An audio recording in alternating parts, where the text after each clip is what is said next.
एक बुजुर्ग आदमी अपने बहू से कहता है कि मुझे 2 लाख रुपए चाहिए। वो महिला पहले सोचती है, फिर उसके बाद अपने पति को फोन करती है और कहती है कि पापा, आपके डैडी 2 लाख रुपए मांग रहे हैं, क्या उनको देना चाहिए या नहीं देना चाहिए। वो लड़का गुस्सा हो जाता है, कहता है कि जब पापा तुमसे पैसे मांग रहे हैं, अगर तुम्हारे पास में पैसे हैं तो पापा को दे दो, नहीं है तो बोलो मैं दे देता हूँ। वो कहती है नहीं, मेरे पास है, मैं दे देती हूँ। वो 2 लाख रुपए अपने ससुर जी को दे देती है, लेकिन जैसे ही 10-15 दिन बीतता है, फिर वही ससुर अपने बेटे से फोन करके कहते हैं कि मेरे को 5 लाख रुपए चाहिए। तब लड़का कहता है कि आपको कुछ दिन पहले तो 2 लाख रुपए पापा दिए गए थे, पैसा आप क्या कर रहे हैं।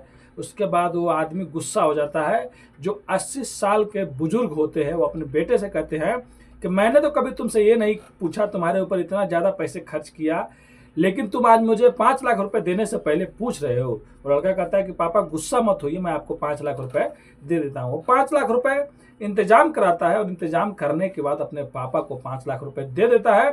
लेकिन उसके बाद वो सोचने लगता है कि जिस आदमी के खाते में करोड़ों रुपए हो, वो क्यों 2 लाख 5 लाख रुपए मांग रहा है। मतलब उसका पापा, उनके खाते में खुद करोड़ों रुपए हैं। उसके बाद वो लड़का अपनी तरह से जांच करता, बैंक में जाता तो पता चलता है कि उसके पापा के अकाउंट से 734 बार ट्रांजैक्शन हुआ है और कुल मिला के 8 करोड़ 70 लाख रुपए बैंक से उधर उधर भेजा गया है। अब वो शौक में पड़ जाता है और जब अपने पापा से पूछता है तो वो तुरंत गिर जाते हैं, उनको हॉस्पिटल में भर्ती कराना पड़ता है। लेकिन उसके बाद जो सच्चाई सामने आती है, सब कुछ सुनने के बाद चौंक जाता है कि कोई आदमी कैसे एक बुजुर्ग के साथ में इतना साजिश, कोई औरतें इतनी बड़ी साजिश कर सकती हैं। तो चलिए पूरी इस घटना को खुलासा करेंगे, आप लोगों को कहानी के माध्यम से बताएंगे।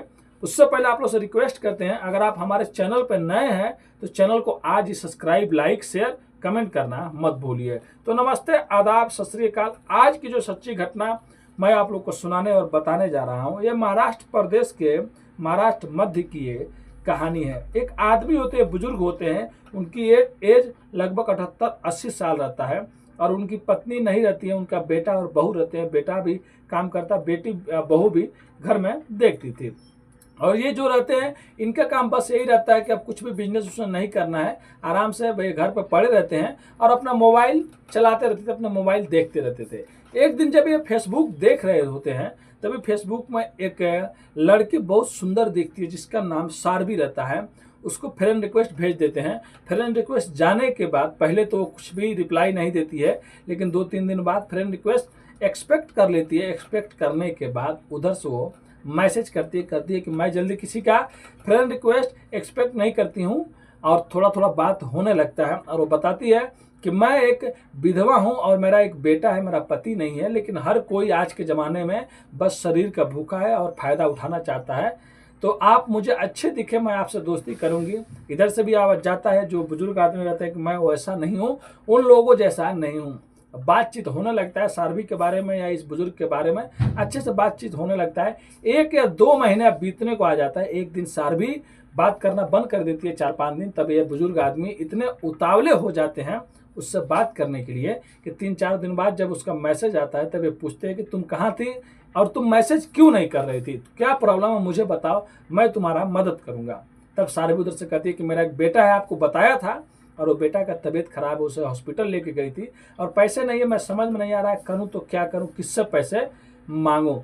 तब वो बुजुर्ग आदमी कहते हैं कि तुम मेरी दोस्त हो, हम लोग दोस्त है, तुम्हारी मदद मैं करूंगा, तुम अपने बेटे का अच्छे से अच्छे इलाज कराओ। फिर वो पैसा भेजना चालू कर देते हैं और बच्चे का इलाज होना चालू हो जाता है। लेकिन और कुछ दिन जैसे बीतता है, सारवी का मैसेज आना, जो भी चीज़ रहता है सब बंद हो जाता है।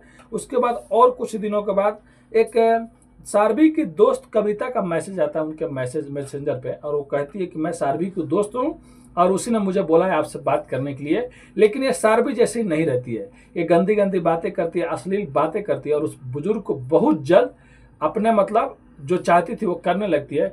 फिर वो वीडियो कॉल हो गया, चाहे न्यूड फोटो हो गया, अश्लील फोटो हो गया, दोनों लोग आपस में वीडियो कॉल बात करने लगती है। घर का कोई भी कोना नहीं बचता है। लेकिन बाद में कविता कहती है कि अगर आप पैसा नहीं दिए, पैसे की डिमांड करती है, ब्लैकमेल करने लगती है, तो मैं फोटो सोशल मीडिया पे या हर जगह में डालने की धमकी देने लगती है, जिससे वो बुजुर्ग आदमी डर जाते हैं। और जब जब ये लोग पैसे मांगते थे तब तक वो पैसे देते गए या यूपीआई के माध्यम से या एफटी या ट्रांजैक्शन के माध्यम से। उसके बाद कुछ दिन और तक कविता भी इनसे पैसा झीटती रही, इस बुजुर्ग आदमी से। उसके बाद एक और लड़की आती है और दिनाज नाम रहता है। दिनाज आके फिर मैसेज करती है कुछ महीनों के बाद और कहती है कि मैं सरबी की बहन हूँ, अगर आपको यकीन नहीं होता है तो ये सब चैट देख लो जो आप लोग सरबी से बात किए रहे थे। अब ये आदमी, बुजुर्ग आदमी बहुत खुश होते हैं कि चलो सारबी का कुछ तो मतलब पता चला।